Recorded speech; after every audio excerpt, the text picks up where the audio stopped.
who very eloquently talked about the sacred cow, the Greek public service and the Greek public sector.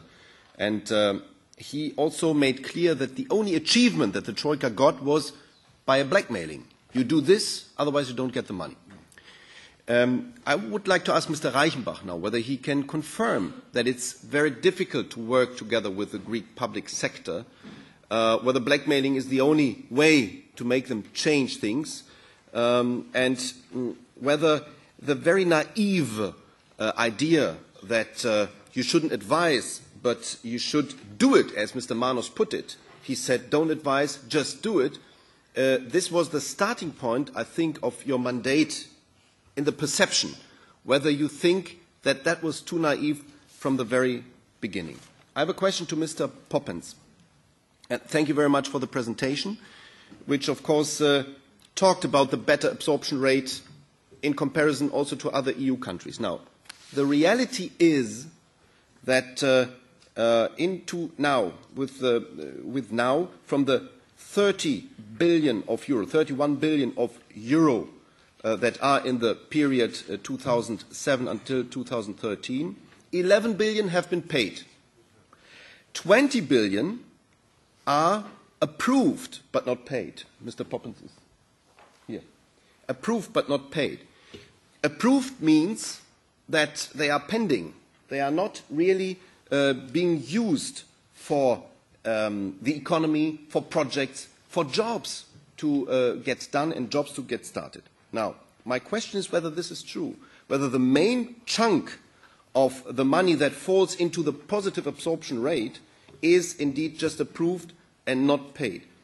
And then I would like to ask you something, Mr. Poppens and Mr. Reichenbach. In your catalogue of projects, on page 8 of your last report, you refer to the main projects, 181 projects that are to be highlighted and that are the actual priority projects. If you then go in your report to the actualized project list, you fall into the projects from 2011. So no change within 1 year. I just wanted to know whether this is true. A question to Mr. Stubb, who made clear that you adapt your policy, and I think you do. We had long meetings with your Commissioner Andor, who is going to Athens, I think, end of June. My question, though, is the following.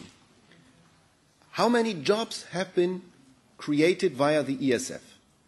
I ask directly and exactly because there is a system that works, for instance, in Italy and Sicily, that uses ESF money, combines it with the EIF, Mr. Knappen is here, I will come to you later on, combines it with the EIF, which is the European Investment Fund, and creates jobs by loans, by cheap loans, especially in the sector of social enterprises.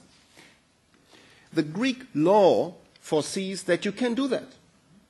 But if you analyze and check where in Greece these social enterprises have been done, have been created, there are very few in Athens, and there are nearly 20 of them in Kos, the island of Kos, because there's one mayor who is, for the 6th time mayor, he is very good in that, and I don't want to go into it.